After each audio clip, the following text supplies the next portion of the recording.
Shalom, shalom, bien-aimés frères et sœurs dans le Seigneur Jésus-Christ. Que la paix, la grâce, la miséricorde de notre Dieu et Sauveur Jésus-Christ vous soit multipliée. Je viens encore, c'est bien moi, votre bien-aimé le frère Patrick, partager autour d'un thème que nous allons intituler la bénédiction de Dieu qui enrichit. De quelle bénédiction réellement il s'agit? Souvent, les prédicateurs du ventre prennent cette bénédiction-là comme étant la dîme. Donc ils se livrent au fait que quand tu ne donnes pas la dîme, c'est pour ça que tu es maudit, c'est pour ça que tu n'avances pas dans tes affaires, c'est pour ça que voilà, tu ne prospères pas et que tu ne vas pas de l'avant. Donc toutes ces choses-là sont brandies, encore, pour pouvoir intimider les gens, pour pouvoir intimider les gens et faire en sorte que les gens soient retenus esclaves en fait de la pensée des hommes et pour pouvoir asservir en réalité les fidèles qui doivent auxquels ils doivent présenter Christ, mais aujourd'hui ils leur présentent une bénédiction qui n'est pas fondée en fait sur les Écritures. Je ne parle pas du fait de donner. La Bible nous dit il y a plus de bonheur à donner qu'à recevoir. Et la Bible mentionne aussi que celui qui moissonne peu récoltera peu. Celui qui moissonne abondamment récoltera abondamment. Que chacun donne comme il a résolu dans son cœur, sans tristesse ni contrainte. Donc la loi de la semaille, c'est la loi de la moisson.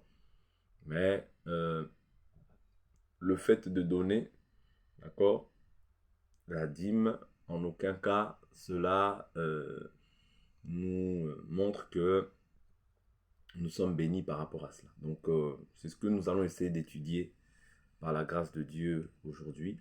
Quelle est réellement cette bénédiction qui enrichit?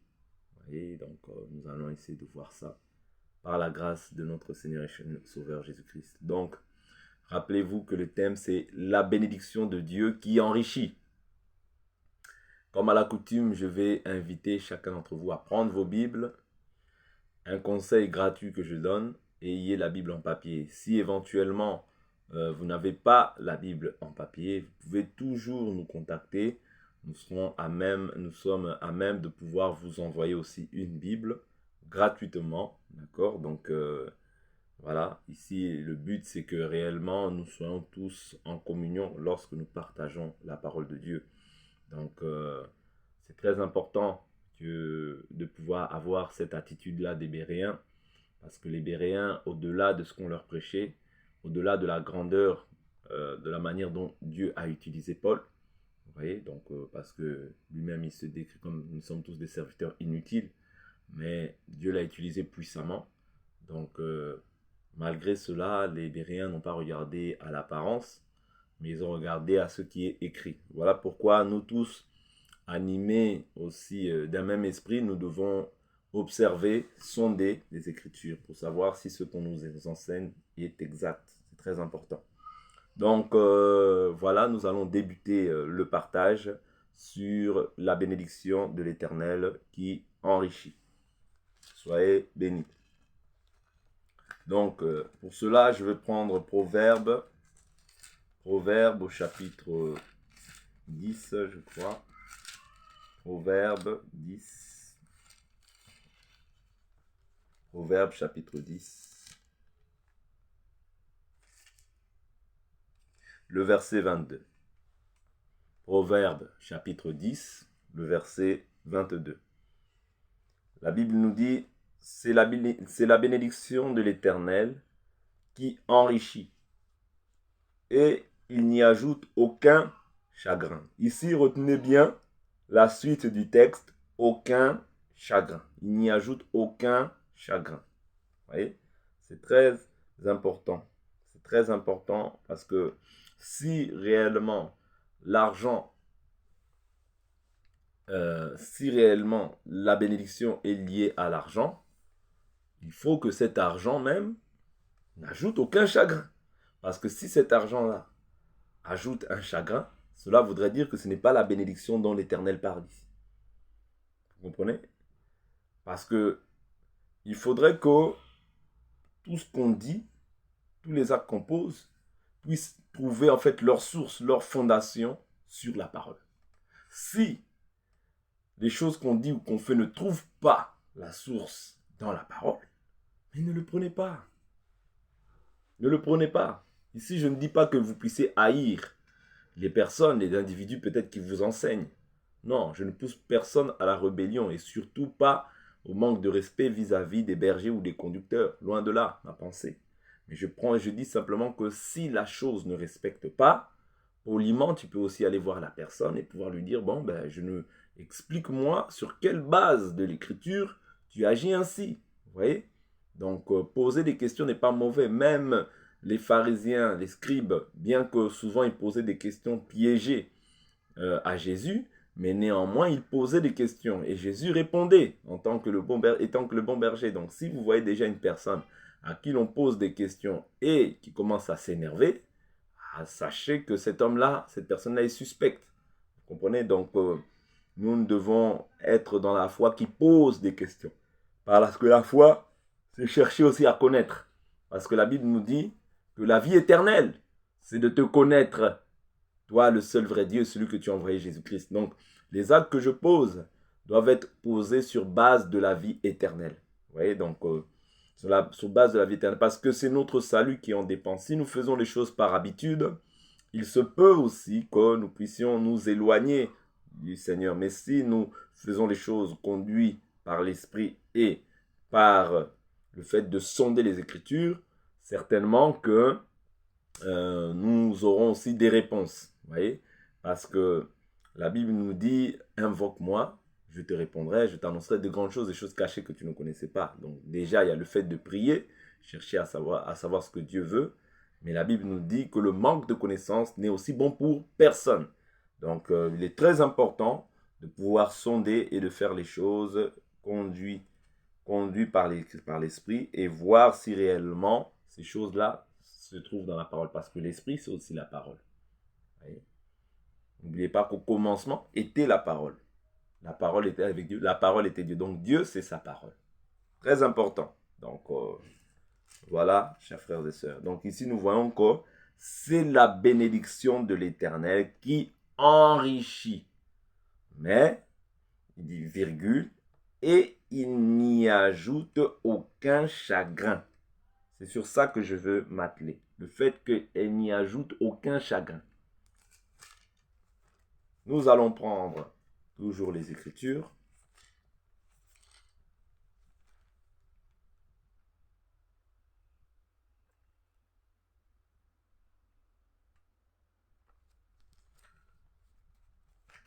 Je vais dans le livre de Éphésiens, chapitre 1. Éphésiens, chapitre 1.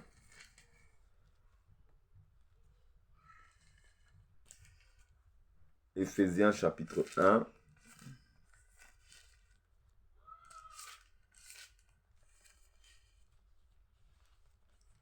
Éphésiens, chapitre 1.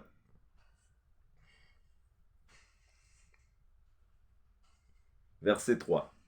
La Bible nous dit, « Béni soit le Dieu et Père de notre Seigneur Jésus-Christ, qui nous a bénis de toute bénédiction spirituelle dans les lieux célestes en Christ.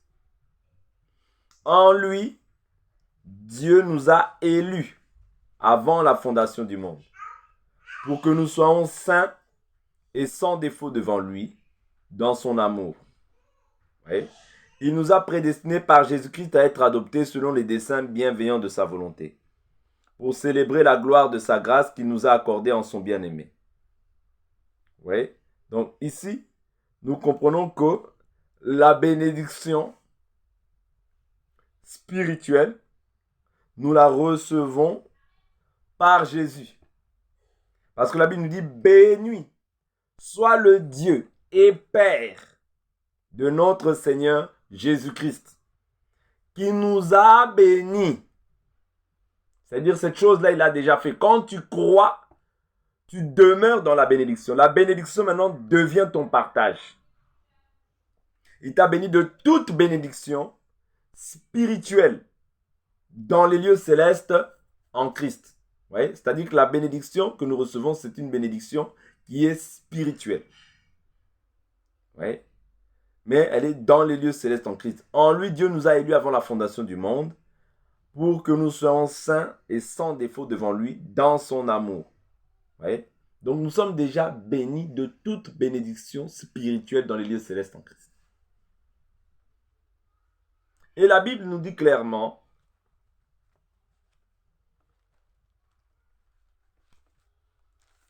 parce que frères et sœurs, il faut que nous ouvrions les yeux. Tu n'es pas béni parce que tu donnes, non. Mais le fait de donner, la Bible nous dit, il y a plus de bonheur ou de joie à donner qu'à recevoir. Tu vois? Donc, il y a plus de bonheur à donner qu'à recevoir. Et quand tu sèmes, tu reçois. Mais qu'on ne t'accable pas, qu'on ne te trompe pas en te disant que c'est parce que tu fais cela, parce que tu donnes que tu es béni. Non. Les gens souvent confondent l'écriture de Malachie chapitre 3 avec l'église, au temps de l'église. Non. Malachie chapitre 3, souvenez-vous que c'est l'ancienne alliance. La Bible nous dit, Malachie chapitre 3, verset 10.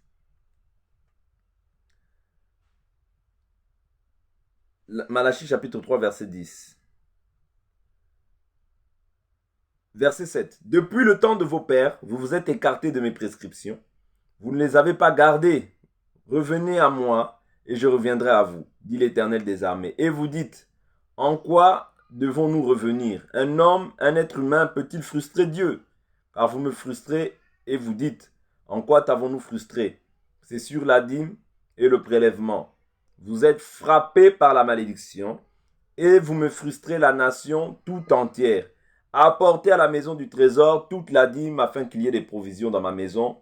Mettez-moi de la sorte à l'épreuve, dit l'Éternel des armées, et vous verrez si je n'ouvre pas pour vous les écluses du ciel, si je ne déverse pas pour vous la bénédiction au-delà de toute mesure. Pour vous, je menacerai celui qui dévore, et il ne vous détruira pas les fruits du sol, et la vie ne sera pas stérile dans vos campagnes, dit l'Éternel des armées. Vous voyez? Toutes les nations vous diront heureux, car vous serez un pays de délices, dit l'Éternel des armées. Donc ici, à qui est-ce que l'Éternel s'adresse? L'Éternel ici s'adresse c'est-à-dire à la nation sur laquelle il a invoqué son nom, sur lequel son nom était invoqué, c'est-à-dire Israël. Vous voyez? Israël physique comme ça dans la chair. Vous voyez? Parce que les promesses ont été faites à Abraham et à sa descendance. C'est-à-dire la descendance aussi dans la chair comme ça, vous voyez, était distinguée des autres nations. Était distinguée des autres nations. Ouais, mais nous sommes la descendance spirituelle. Ça veut dire que les promesses qui ont été faites à Abraham, nous les héritons par la foi en Jésus. Ouais. Mais nous, ici, il s'agit de la nation tout entière. Ici, la nation, c'est Israël. Ce n'est pas l'Église. Mais maintenant, est-ce que je dis que donner est mauvais? Non. Quand tu donnes, mais ne donne pas les choses avec une forme de culpabilité, en te disant que bon, si je ne donne pas, ben là, à ce moment-là, voilà, la malédiction va être mon partage. Non, là, tu fais erreur parce que tu es en train de culpabiliser. Or, Dieu aime celui qui donne avec joie. Vous voyez? Que chacun donne comme il a résolu dans son cœur, sans tristesse ni contrainte.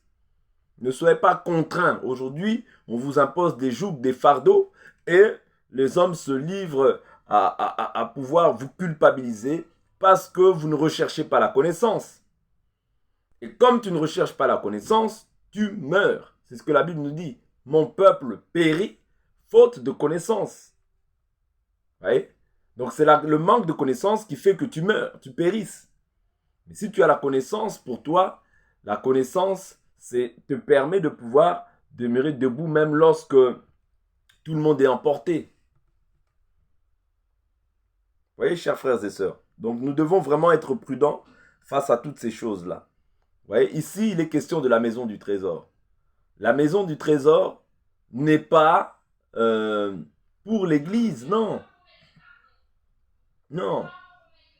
La maison du trésor, d'accord, c'était des magasins dans lequel on stockait la nourriture pour pouvoir, pour les sacrificateurs, vous voyez, et les Lévites qui étaient assignés au temple. Comme le peuple, la nation venait avec la nourriture, c'est alors dans ces maisons-là, dans les maisons du trésor, qui stockaient. C'était des magasins, vous voyez, qui n'ont rien à voir avec l'église. Donc c'est très important que nous comprenions en fait ces choses-là, pour ne pas croire que je suis béni par rapport au fait que j'ai donné. Non, c'est pas par rapport au fait que tu donnes. Mais il est vrai qu'un enfant de Dieu doit savoir donner, on doit lui apprendre comment donner à Dieu. Mais néanmoins, non pas comme une loi, mais comme une liberté, c'est-à-dire laisser en fait la liberté, d'accord, à l'esprit de pouvoir convaincre son enfant de pouvoir donner, tout simplement. Mais non pas en forçant, en imposant des choses. Non, ce n'est pas comme ça que Dieu veut que nous donnions dans cette nouvelle alliance. C'est très important. Vous voyez ? Donc la loi de la semaille est liée à la loi de la moisson. Je sème, je moissonne. Vous voyez ? Mais je ne suis pas obligé de semer dans la vie simplement du pasteur. Je peux semer dans la vie d'un frère, dans la vie d'une sœur. C'est aussi une semence. Parce que souvent, les gens, il y a cette forme d'injustice. C'est-à-dire que tout ce qu'on fait est lié simplement au pasteur, au pasteur, au pasteur. Non, il y a aussi d'autres frères, d'autres sœurs qui sont dans des besoins. Il peut y avoir des frères qui sont orphelins dans l'église. Il peut y avoir aussi des veuves dans l'église. Il peut y avoir aussi différents cas. Des personnes qui n'ont ni de quoi manger, ni de quoi boire dans l'église. Il faut aussi survenir à leurs besoins. Vous voyez ? Donc c'est comme ça que doit fonctionner l'église. Nos regards ne doivent pas être simplement tournés vers une personne. Non, ça c'est contraire en fait à ce que la parole nous enseigne. Comprenez? Donc ici, la Bible nous a montré que la bénédiction est spirituelle. Donc quand tu demeures en Jésus, tu demeures dans la bénédiction. Ouais, tu demeures dans la bénédiction. Tu as reçu la bénédiction en partage. Ouais. Voilà pourquoi la bénédiction ne sera pas liée au fait que tu sèmes, au fait que tu donnes. Non, la bénédiction est en toi parce que tu as reçu le royaume en toi. On ne dira plus le royaume de Dieu est ici où il est là, mais le royaume de Dieu est au-dedans de vous. Ça veut dire le royaume de Dieu est en moi. C'est ça qui est toute la bénédiction de l'homme. Et les pasteurs qui ne veulent pas travailler, il faut que vous puissiez aller travailler. Parce que le bien précieux de l'homme, c'est l'activité. Sachez que Paul travaillait. Vous voyez, Paul travaillait. Il avait un métier manuel, il travaillait, il était faiseur de tentes. Mais lorsque Timothée et Silas descendirent, c'est alors qu'il s'est consacré.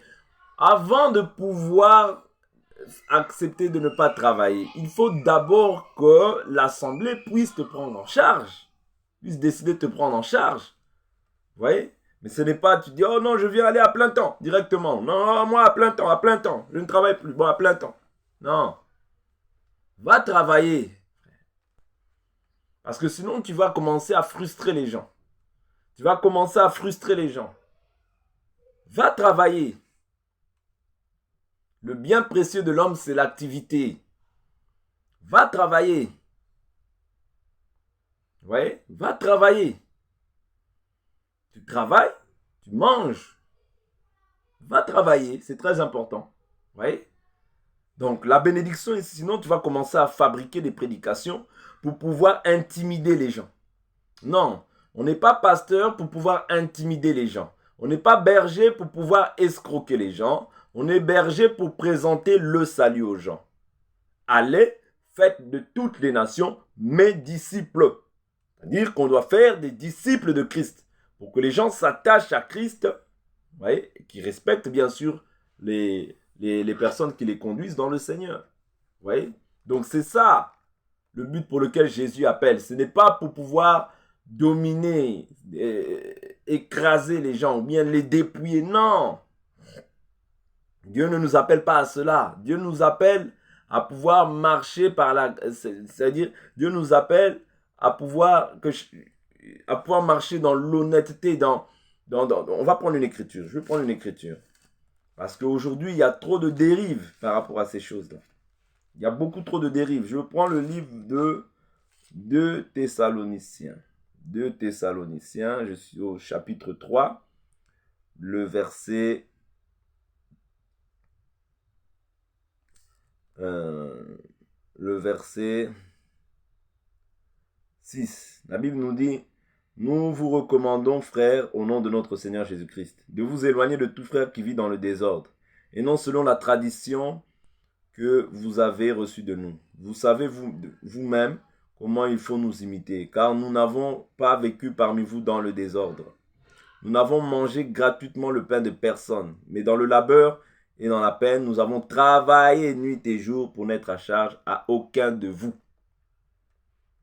Ce n'est pas que nous n'en ayons le droit, mais nous avons voulu vous donner en nous-mêmes un modèle à imiter.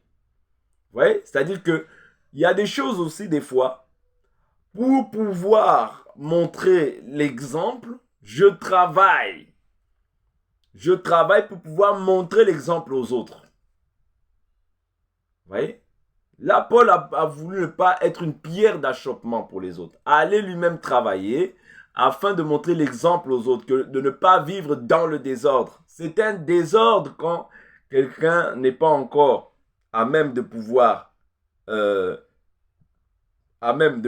en sorte que l'Église se mobilise pleinement pour pouvoir lui verser un salaire. C'est un désordre quand la personne veut, c'est-à-dire absolument rester à temps plein. C'est aussi un désordre parce qu'il faut que l'Église soit en capacité de pouvoir te prendre en charge. C'est très important. Sinon, tu vas commencer à intimider les gens, à impressionner les gens, à vouloir faire toutes les prédications tout autour de l'argent pour pouvoir mettre la crainte dans le cœur des gens. Non, ce n'est pas à cela que Dieu nous a appelés. Vous voyez? Or, la Bible nous dit quoi? Car lorsque nous étions chez vous, nous vous recommandons ceci. Si quelqu'un ne veut pas travailler, qu'il ne mange pas non plus. Or, nous apprenons que certains d'entre vous vivent dans le désordre et qu'au lieu d'agir, ils s'agitent. Nous invitons ces gens-là et nous les exhortons par le Seigneur Jésus-Christ à travailler paisiblement et à manger leur propre pain. Oui? Donc, c'est ça. Mais maintenant, par la suite, il dit, pour vous, frères, ne vous lassez pas de faire le bien. Oui? Donc, nous devons faire le bien tout autour de nous. Oui? À tous les frères, nous devons faire du bien. Oui? Si j'ai la possibilité d'aider un frère ou une soeur, je l'aide. Mais néanmoins, je ne veux pas commencer à fabriquer des prédications pour dépouiller les gens. Non! Ce n'est pas à cela que Dieu nous a appelés. Dieu nous a appelés à pouvoir instruire les gens, enseigner les gens pour que les gens mettent de l'ordre dans leur vie et qu'ils reçoivent le salut en partage. Et s'ils sont touchés dans leur cœur par l'œuvre que Dieu a fait au travers d'un serviteur, librement, ils le béniront. Vous voyez? Mais n'imposez pas les choses. Laissez Dieu faire son travail dans la conscience des gens et Dieu te rémunérera au temps convenable. Vous voyez? Donc, c'est un peu ça, chers frères et sœurs, que nous devons comprendre. Je prends encore une écriture.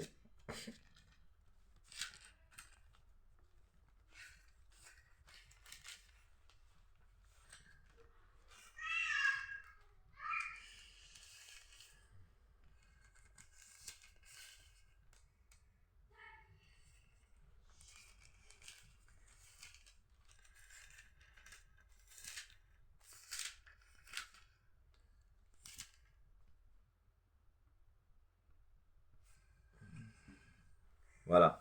Je prends une écriture. Michée chapitre 3.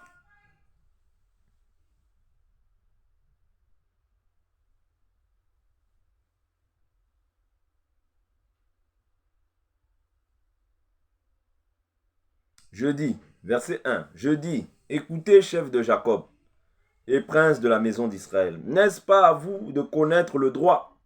Vous haïssez le bien et vous aimez le mal.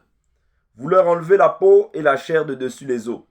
Ils dévorent la chair de mon peuple, lui arrachent la peau et lui brisent les os. Ils le mettent en morceaux, comme ce qu'on cuit dans une marmite, comme de la viande dans un chaudron. Alors ils crieront vers l'Éternel, mais il ne leur répondra pas. Il leur cachera sa face en ce temps-là parce qu'ils ont commis de mauvaises actions. Ainsi parle l'Éternel sur les prophètes qui égarent mon peuple, qui annoncent la paix, que si leurs dents ont quelque chose à mordre, ouais, et qui publient la guerre contre qui ne leur met rien dans la bouche. À cause de cela, vous aurez la nuit et plus de vision. Vous aurez les ténèbres et plus de divination. Le soleil se couchera sur ses prophètes, le jour s'obscurcira sur eux, les voyants seront confus, les devins rougiront, tous se couvriront la moustache. Car Dieu ne répondra pas. Mais moi, je suis rempli de force grâce à l'Esprit de l'Éternel. J'ai le droit et le courage de faire connaître à Jacob son crime et à Israël son péché. Vous voyez? Il dit, écoutez donc ceci, chef de la maison de Jacob et prince de la maison d'Israël, vous qui rendez abominable le droit et qui pervertissez toute droiture. Donc ici, il dit quoi encore? Je continue jusqu'au verset. Je continue. Qui pervertissez toute droiture, vous qui bâtissez Sion avec le sang versé, et Jérusalem avec la méchanceté. Ces chefs jugent pour des présents.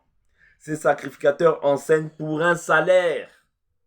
Frère, même si tu enseignes, la motivation première ne doit pas être l'argent.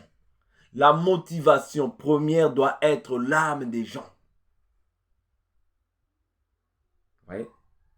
La véritable bénédiction, tu l'obtiendras quand tu verras une personne réellement convertie, repentie, et comprendra comment donner. Elle te soutiendra.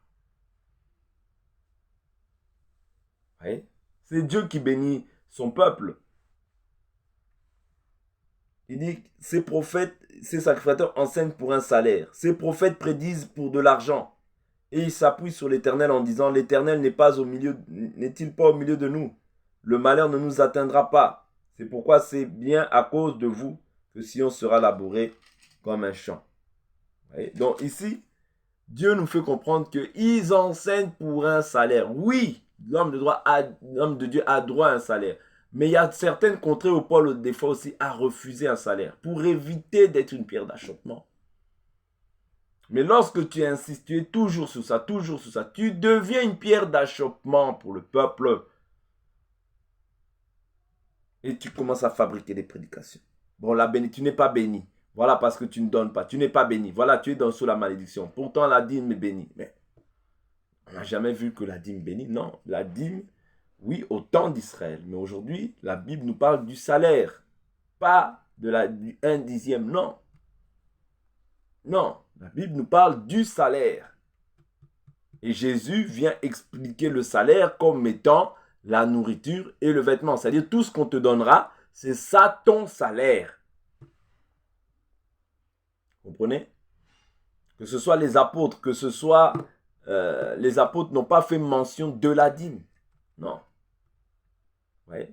N'ont pas fait mention de la dîme. Mais du salaire. Ouais. C'est le salaire qui est en vigueur aujourd'hui. Mais la bénédiction n'est pas liée au fait de donner la dîme. Pas, non. La bénédiction est d'abord le fait de recevoir Jésus en toi. Tu es déjà béni. Et puis, aujourd'hui, les gens associent trop la bénédiction à l'argent. Non. La bénédiction n'est pas liée à l'argent. Ouais. Tu peux manquer d'argent, mais être béni.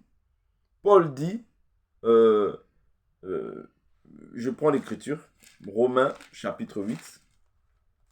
Romains chapitre 8.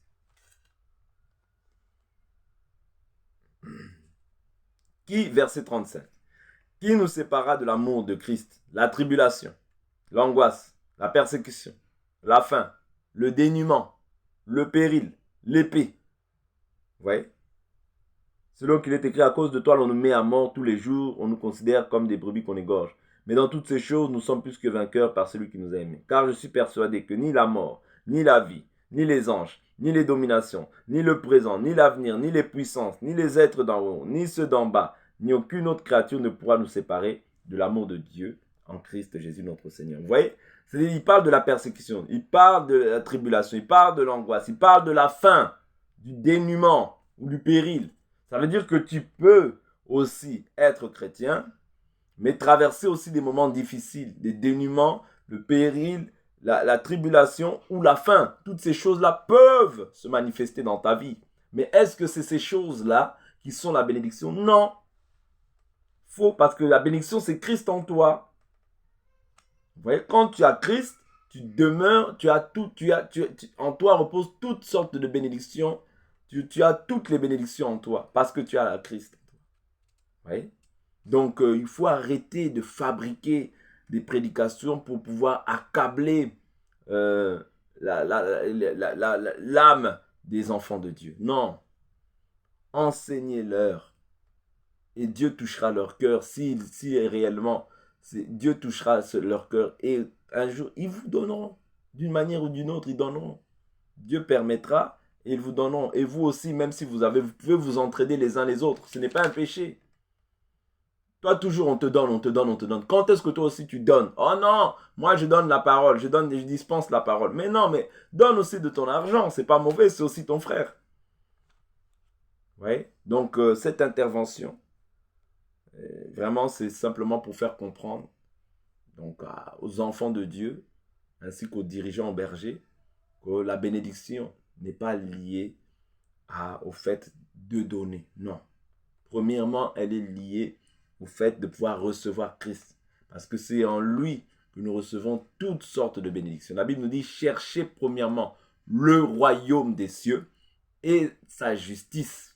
Et tout vous sera donné par-dessus. Vous voyez? Donc, ici, Jésus ne nous dit pas que tu seras béni par rapport à telle ou telle chose. Non, il n'émet pas de conditions. Il dit, cherchez premièrement le royaume des cieux et sa justice. Ça veut dire que dans le royaume aussi, je dois rechercher la justice. Ouais. Et tout vous sera donné par-dessus. Bien sûr, c'est un acte louable et un acte juste de pouvoir aider son frère, aider sa sœur, vous voyez, subvenir aux besoins. Parce que la justice est dispensée par et la justice, ou bien la parole de la justice est annoncée par le sacrificateur. Parce que la Bible nous dit que c'est auprès du sacrificateur qu'on écoute la loi. Vous voyez, donner est une bonne chose. Mais, c'est-à-dire commencer à pouvoir travailler pour un salaire, non, là, ça devient des motivations impures. Travaille et au temps convenable, Dieu t'accordera ce que ton cœur désire. De la même manière que ceux aussi qui sont autour de toi désirent des choses, Dieu leur accordera aussi au temps favorable. Mais demeurons dans la justice, demeurons dans le royaume des cieux et Dieu nous accordera ce dont nous avons besoin. En tout cas, voilà ma petite part de contribution, chers frères et sœurs. Donc, quant à ce qui concerne la bénédiction, donc sachez que la bénédiction, c'est Christ en nous. Vous voyez? Donc, ici, je ne te dis pas maintenant qu'il ne faut pas que tu soutiennes ou que tu assistes. Non, tu peux assister, mais sois libre, vous voyez, dans la manière dont tu assistes. Et que ce ne soit pas poussé par des motivations de culpabilité ou par des motivations impures qui vont te pousser même à pécher parce que Dieu aime celui qui donne avec joie. Donc, restons dans la joie, restons dans la liberté que le Seigneur nous accorde et le Seigneur ne manquera pas de nous faire du bien en son temps. Voilà, chers frères et sœurs, soyez richement bénis. C'était moi encore votre bien-aimé, le frère Patrick, le serviteur inutile de Jésus-Christ, qui me suis présenté au devant de vous afin de pouvoir vous transmettre, vous communiquer encore de la force par ce message et que vous soyez richement bénis, richement fortifiés par la grâce de notre Dieu et Sauveur Jésus-Christ. À la prochaine vidéo. Bye bye, chers frères et sœurs.